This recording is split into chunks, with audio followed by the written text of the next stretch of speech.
Hello student, welcome to my channel AI biology. आणि या लेक्चरमध्ये आपण डिस्कस करणार आहे जेनेटिक टर्मिनॉलॉजी, जे की बेसिक टर्म्स आहेत जेनेटिकच्या, जे की तुम्हाला समजणं लय इम्पॉर्टंट आहे. जे समोर तुम्हाला ग्रेगॉन जॉर्ज मेंडल म्हणजे मेंडलचे जे लॉज आहेत ते लॉज समजण्यासाठी तुम्हाला ह्या बेसिक टर्मिनॉलॉजी समजणं भरपूर गरजेचं आहे. जसं की तुम्हाला दिलेले character, gene, phenotype, genotype, homozygous, heterozygous, homologous chromosome आणि टेस्ट क्रॉस या महत्त्वाचे टर्म दिलेले. त्याच्यामध्ये मी बाकीच्या टर्म्स त्याच्यामध्ये इन्क्लूड केल्या नाही, ज्याला डॉमिनंट रिसेसिव्ह F1 जनरेशन, ज्याला फर्स्ट फायनल जनरेशन किंवा अनदर F2 जनरेशन, ज्याला सेकंड फायनल जनरेशन म्हणतात. ते टर्म्स तुम्ही लॉ सोबत पण समजू शकता, पण हे जे बाकीचे जे टर्म्स आहेत हे टर्म्स तुम्हाला समजणं गरजेचं आहे. ठीक आहे, तर चला वन बाय वन आपण याला काय करू, डिस्कस करू. ठीक आहे, तर फर्स्ट जे दिलेलं आहे ते दिलेलं आहे कॅरेक्टर. फर्स्ट टर्म काय दिलेली आहे, कॅरेक्टर. आता कॅरेक्टरची डेफिनेशन बघा, it is the specific feature of an organism. ठीक आहे, काय म्हटलेलं आहे, it is the specific feature of an organism. म्हणजे एखाद्या ऑर्गॅनिझमचा जो स्पेसिफिक फीचर राहतो त्याला काय म्हणतो आपण, कॅरेक्टर असे म्हणतात. तर आता स्पेसिफिक फीचर म्हणजे नेमकं काय, एखादा ऑर्गॅनिझम भरपूर टॉल असू शकतो, एखादा भरपूर उंच असू शकतो, ज्याला आपण टॉल म्हणतो, भरपूर टॉल, किंवा एखादा ऑर्गॅनिझम ड्राफ्ट असू शकतो किंवा ठेंगणा असू शकतो, किंवा अनदर एखाद्या ऑर्गॅनिझमचा आय कलर वेगळा असू शकतो, आय कलरचा ब्ल्यू आय कलर होऊ शकतो, म्हणू शकतो की आपण ब्लॅक आय कलर असू शकतात, किंवा आपण हेअर स्ट्रक्चर म्हणू शकतो, हेअर कलर म्हणू शकतो. हे डिफरंट जे एक्झाम्पल मी दिलेले हे सगळे एक्झाम्पल कशाला डिनोट करतात, कॅरेक्टरली डिनोट करतात. कशाला, कॅरेक्टरले. आता कॅरेक्टर म्हणजे नेमकं काय, मी पहिलेच म्हटलं की it is a specific feature of an organism. म्हणजे ऑर्गॅनिझमच्या पर्टिक्युलर फीचरले काय म्हणतात, कॅरेक्टर असे म्हणतात. तर भरपूर काही फीचर आपल्यामध्ये राहतात. ठीक आहे, तर हे झाली फर्स्ट डेफिनेशन. सेकंड डेफिनेशन काय दिलेली, जीन दिलेली. काय दिलेले, जीन. काय म्हटलेलं आहे, it is the particular segment of DNA. कशाचा सेगमेंट आहे तो, DNA चा सेगमेंट आहे. आता बघा इकडे DNAचं थोडं स्ट्रक्चर काढून टाकू आपण. रफ मधला हा DNAचा स्ट्रक्चर आहे, थोडं मोठं स्ट्रक्चर काढू DNAचं. ठीक आहे, अशा पद्धतीने DNA नाही काढला जात, पण आपण DNAचं स्ट्रक्चर काढलं. It is a particular segment.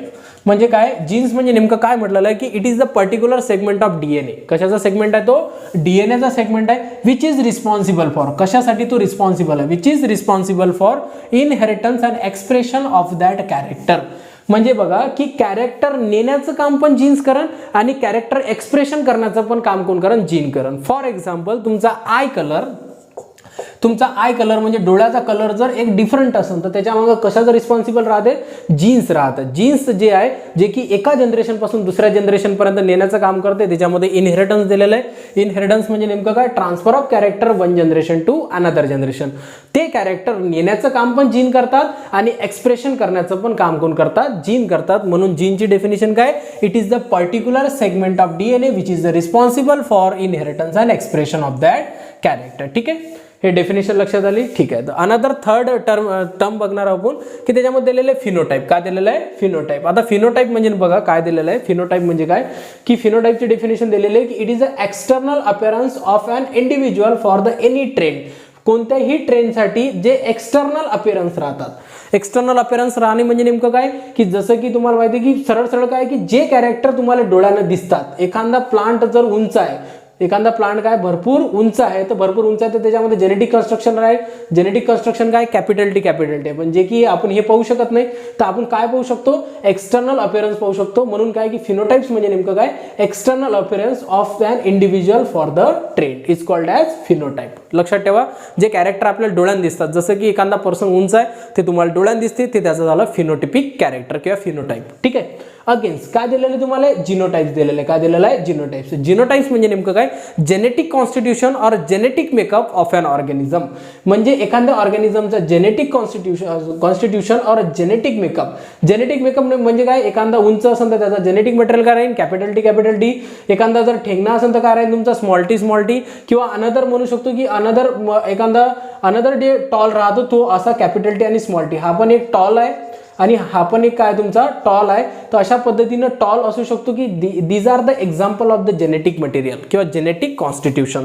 म्हणजे काय की एखाद्या ऑर्गॅनिझमचं जेनेटिक कॉन्स्टिट्यूशन और जेनेटिक मेकअप याला काय म्हणतो आपण, जिनोटाइप असे म्हणतात. ठीक आहे, जे की आपल्याला डोळ्याने दिसत असतात, डोळ्याने दिसत नसतात. ठीक आहे, तर फिनोटिपिक कॅरेक्टर आपल्याला डोळ्याने दिसतात, जिनोटिपिक कॅरेक्टर आपल्याला म्हणजे जेनेटिक कन्स्ट्रक्शन आपल्याला दिसत नाही. ठीक आहे, अगेन आता इथं तुम्हाला कॉन्सेप्ट लक्षात येईल, हे डेफिनेशन समजून घ्या व्यवस्थित.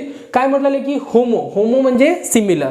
पहिले बघा पूर्ण काय, होमोझायगस दिलेलं आहे. काय दिलेलं आहे, होमोझायगस. आणि त्याला ऑर मध्ये काय म्हटलं, प्युअर म्हटलं. काय म्हटलं, प्युअर. ठीक आहे, होमो म्हणजे काय होते, सिमिलर होते, होमो म्हणजे सिमिलर, आणि झायगस म्हणजे पेअर होते. होमो म्हणजे सिमिलर आणि झायगस म्हणजे पेअर. जे सिमिलर पेअर आहे त्याला होमोझायगस असे म्हणतात.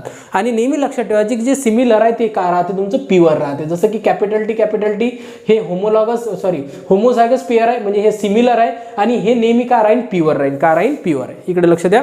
जसं की एक्झाम्पल दिलेलं आहे याच्यामध्ये कॅपिटल टी हे काय तुमची होमोझायगस पेअरचं एक्झाम्पल आहे.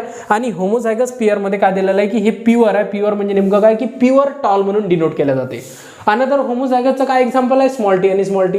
हे पण सिमिलर पेअर आहे आणि हे पण प्युअर आहे. कशासाठी, तुमच्या ड्राफ्ट म्हणजे एखादा प्लांट ठेंग नसण्यासाठी किंवा लहान असण्यासाठी जे जेनेटिक कन्स्ट्रक्शन राहते ते राहते तुमचं स्मॉल टी आणि स्मॉल टी. ठीक आहे, पहिले डेफिनेशन पाहून घेऊ. an individual processing of identical allele for the particular train. ठीक आहे, पर्टिक्युलर ट्रेन साठी जे आयडेंटिकल अलील राहतात त्याला आपण काय म्हणतो, होमोझायगस असे म्हणतात. तर लक्षात ठेवा, होमो म्हणजे सिमिलर होते आणि झायगस म्हणजे पेअर होते. ठीक आहे, तर जे सिमिलर पेअर आहे त्याला होमोझायगस म्हणतात.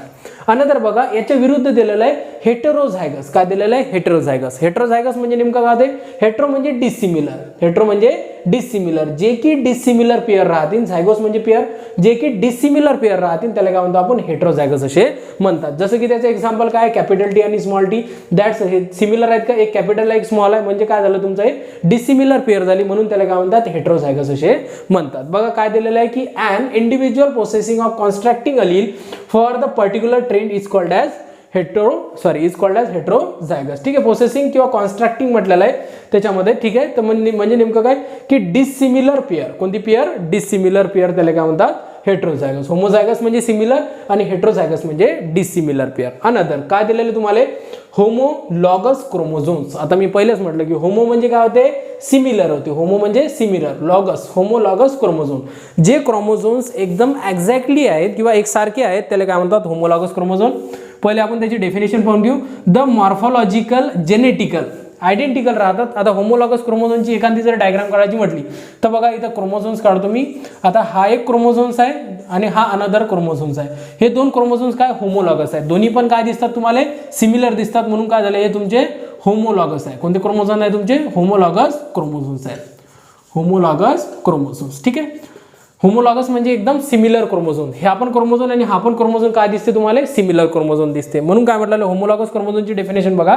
द मॉर्फोलॉजिकल आणि genetical and structurally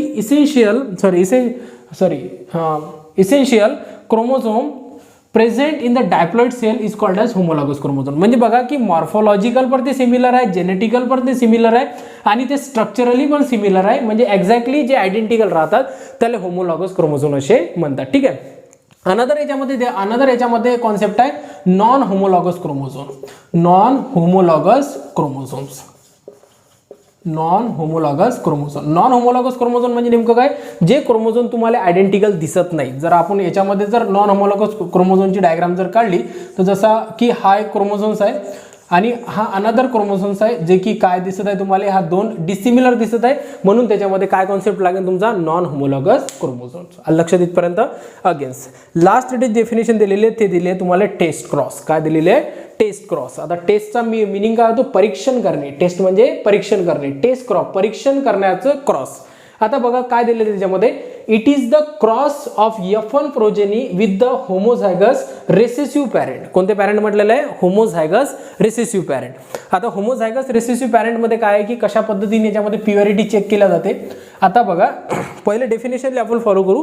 it is the cross of F1 progeny with homozygous recessive parent. आता पहिले क्रॉस करू, capital T into small T. त्याच्यामध्ये क्रॉस केलं capital T small T, that's the F1 generation. ही कोणती generation आहे तुमची, F1 जनरेशन आहे. आणि आपल्याला टेस्ट क्रॉस करायचं, याच्यामध्ये काय करायचं आहे, टेस्ट क्रॉस करायचा आहे. आता याच्यामध्ये जर आपल्याला टेस्ट करायचं आहे काय म्हटलेलं आहे, it is the cross of F1 progeny. म्हणजे F1 प्रोजेनी हे कोणती आहे तुमची, F1 progeny with the homozygous recessive parent. आता हे दिसते तुम्हाला होमोझायगस म्हणजे सिमिलर आहे, कोणता आहे पण होमोझायगस रेसेसिव्ह. हे डॉमिनंट कॅरेक्टर आहे, हे रेसेसिव्ह कॅरेक्टर आहे, या दोघांसोबत क्रॉस करणे.